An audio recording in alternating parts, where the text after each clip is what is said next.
ओम श्री गणेशाय नमः। ओम श्री गणेशाय नमः। ओम श्री गणेशाय नमः। ओम नमः शिवाय। ओम नमः शिवाय। ओम नमः शिवाय। सभी भक्तजनों को मेरा प्रणाम। साथियों, कथा प्रारंभ करते हैं।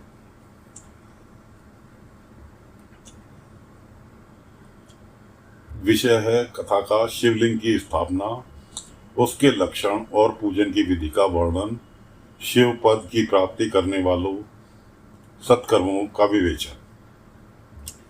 ऋषियों ने पूछा, सूत जी, शिवलिंग की स्थापना कैसे करनी चाहिए, उसका लक्षण क्या है तथा उसकी पूजा कैसे करनी चाहिए, किस देश काल में करनी चाहिए और किस द्रव्य के द्वारा उसका निर्माण होना चाहिए। सूत जी ने कहा, मैं ऋषियों तुम लोगों के लिए इस विषय का वर्णन करता हूँ, ध्यान देकर सुनो और समझो। अनुकूल एवं शुभ समय में किसी पवित्र तीर्थ में, नदी आदि के तट पर अपनी रुचि के अनुसार ऐसी जगह शिवलिंग की स्थापना करनी चाहिए जहां नित्य पूजन हो सके।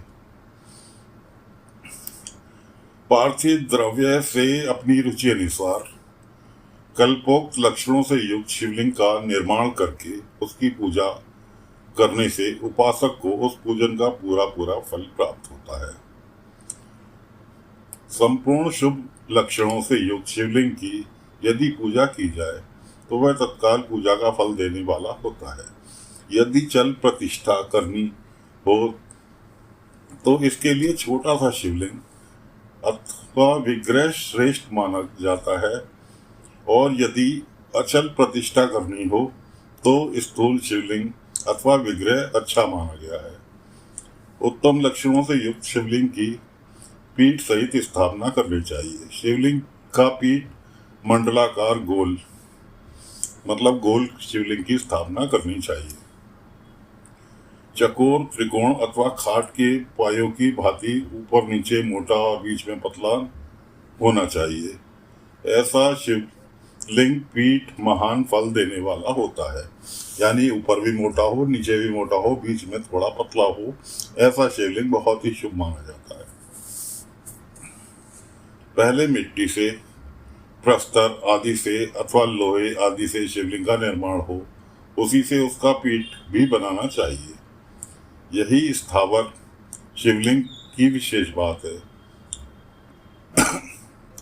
चर शिवलिंग में भी लिंग और पीठ का एक ही उत्पादन होना चाहिए, किंतु बाणलिंग के लिए यह नियम नहीं है।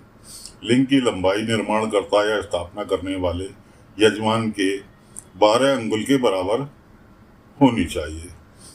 ऐसे ही शिवलिंग को उत्तम कहा गया है। इससे कम लंबाई हो तो फल में कमी आ जाती है, अधिक हो तो कोई दोष की बात नहीं है। चरलिंग में भी वैसा ही नियम है। उसकी लंबाई कम से कम कर्ता के 1 अंगुल के बराबर होनी चाहिए। उससे छोटा होने पर अल्प फल मिलता है, मतलब 1 उंगली के बराबर कम से कम शिवलिंग होना जरूरी है लंबाई में।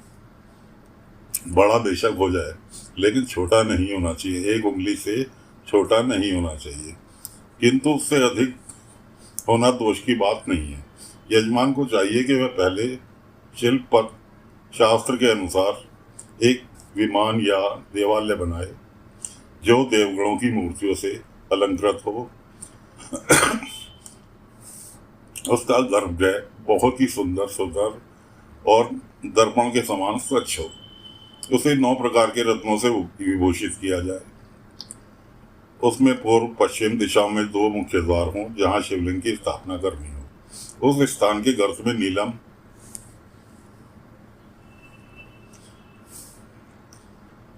लाल, वैदर्य, श्याम, मरकत, मोती, मूंगा, गोमत और हीरा, इन 9 रत्नों का तथा अन्य महत्वपूर्ण द्रव्य का वैदिक मंत्रों के साथ छोड़ें। सक्षुजात आदि 5 वैदिक मंत्रों द्वारा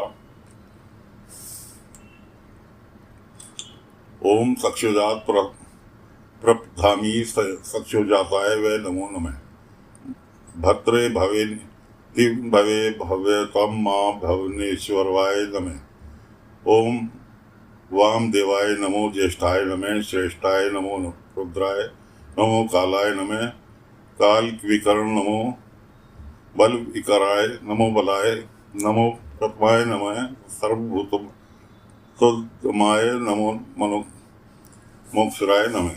शिवलिंग का 5 स्थानों में क्रमशः पूजन करके अग्नि हविष्य के अनेक आहुतियां दें और परिवार सहित मेरी पूजा करके गुरु स्वरूप आचार्यों को धन से तथा भाई बंधुओं को मनचाही वस्तु से संतुष्ट करें। यानी कि जो गुरु स्थापना कर रहे हैं उनको धन दें, दक्षिणा दें और जो रिश्तेदार आए हुए हैं उन्हें बाकायदा भोजन वगैरह करा कर भेजें। याचकों को जड़, स्वर्ण, ग्रह एवं भूमि संपत्ति तथा चेतन गौ आदि वैभव प्रदान करें, मतलब पंडितों को। स्थावर जमम जीवों को यत्न पूर्वक संतुष्ट करके एक गड्ढे में सुवर्ण तथा 9 प्रकार के रत्न भरकर सक्षो जातीय वैदिक मंत्रों का उच्चारण करके परम कल्याणकारी महादेव जी का ध्यान करें। तत्पश्चात नाद घोष से युक्त महामंत्र ओंकार का उच्चारण करके उक्त गड्ढे में शिवलिंग की स्थापना करें। ये शिवलिंग की स्थापना करने के दोस्तों नियम है।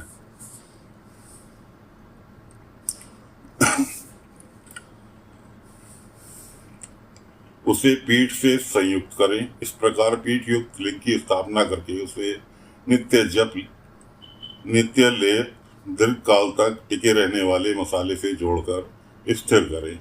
किसी भी सीमेंट से, एराड्राइट से, कैसे भी मतलब कि वो हिले ना। इसी प्रकार वहां परम सुंदर वेर की मूर्ति की भी स्थापना करनी चाहिए। सारांश यह है कि भूमि संस्कार आदि की सारी विधि जैसी लिंग प्रतिष्ठा के लिए कही गई हैं, स्थावर लिंग की सींचने आदि से द्वारा से सेवा करनी चाहिए और जगम लिंग को आहार एवं जल आदि देकर तृप्त करना उचित है। उन स्थावर जगम जीवों को सुख पहुंचाने में अनुरक्त होना भगवान शिव का पूजन है, ऐसा विद्वान पुरुष मानते हैं। इस तरह महालिंग की स्थापना करके विविध उपचारों द्वारा उसका पूजन करें। अपनी शक्ति के अनुसार नित्य पूजा करनी चाहिए तथा देवालय के पास ध्वजारोपण आदि करना चाहिए। झंडा होना जरूरी है। शिवलिंग साक्षात शिव का पद का प्रदान करने वाला है तथा चरलिंग में षडोपचारों द्वारा यथोचित रीति से क्रमशः पूजन करें। यह पूजन भी शिव पद प्रदान करने वाला है।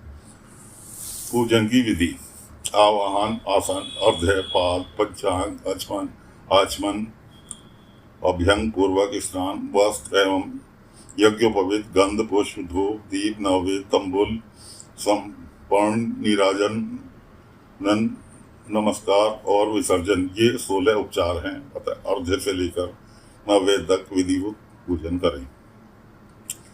अभिषेक, नववेद, नमस्कार और तर्पण ये सब यथाशक्ति नित्य करें। इस तरह किया हुआ शिव का पूजन शिव पद की प्राप्ति कराने वाला होता है अथवा किसी मनुष्य के द्वारा स्थापित शिवलिंग में, ऋषियों द्वारा स्थापित शिवलिंग में, देवताओं द्वारा स्थापित शिवलिंग में, अपने आप प्रकट हुए स्वयंभूलिंग में तथा अपने द्वारा नूतन स्थापित हुए शिवलिंग में भी उपचार संपन्न पूर्वक जैसे जैसे पूजन करने से या पूजन की सामग्री देने से भी मनुष्य ऊपर जो कुछ कहा गया है वह सारा फल प्राप्त कर लेता है। क्रमशः परिक्रमा नमस्कार करने से भी शिवलिंग शिव पद की प्राप्ति करने वाला होता है। सुनो, आपका वॉलेट एरिया